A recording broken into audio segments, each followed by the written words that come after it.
More on Trump's visit to Mexico and U.S. presidential politics. Let me turn to Laura Carlsen. She's Director of Latin American Rights and Security, America's program at the Center for International Policy.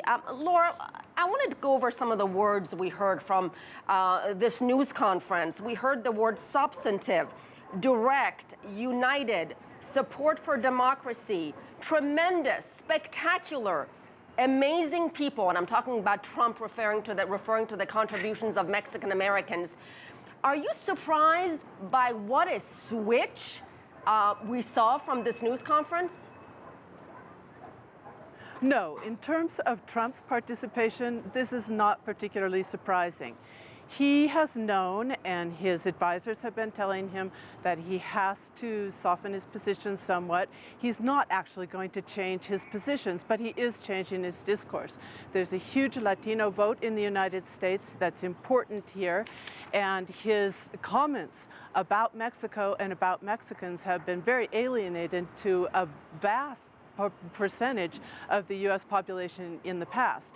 So on the eve of his major speech on immigration, in which there's also an expectation that he'll somewhat soften the language, if not the positions themselves, it's not surprising that he's gone for this excellent opportunity of a photo op and being presented as a statesman when in fact he's just the so far losing candidate in the elections of a foreign country from here, the perspective in Mexico. It's not surprising that this is the position he's taking. Laura, you're in Mexico City. What is the reaction in the streets there? Not to just what Trump had to say and what he has said in the past, but to Peña Nieto even extending the invitation. That's the important thing that's caused reactions here in Mexico, and the reaction is overwhelmingly negative.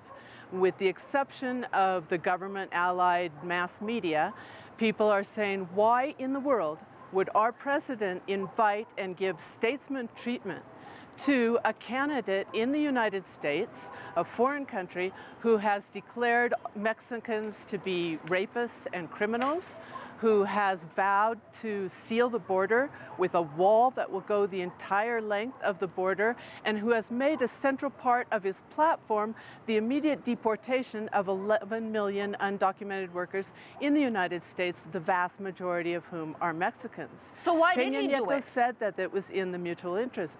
Well, the speculation is that Peña Nieto at this point is at a low point in popularity with only 23% for a variety of reasons, including corruption charges. It was just discovered that he plagiarized his thesis, and there's a corruption charge, or there's accusations that his wife was living in a house that was, again, financed by a major government contractor. So he has a bad image problem right now, and he's had a bad image problem for a while.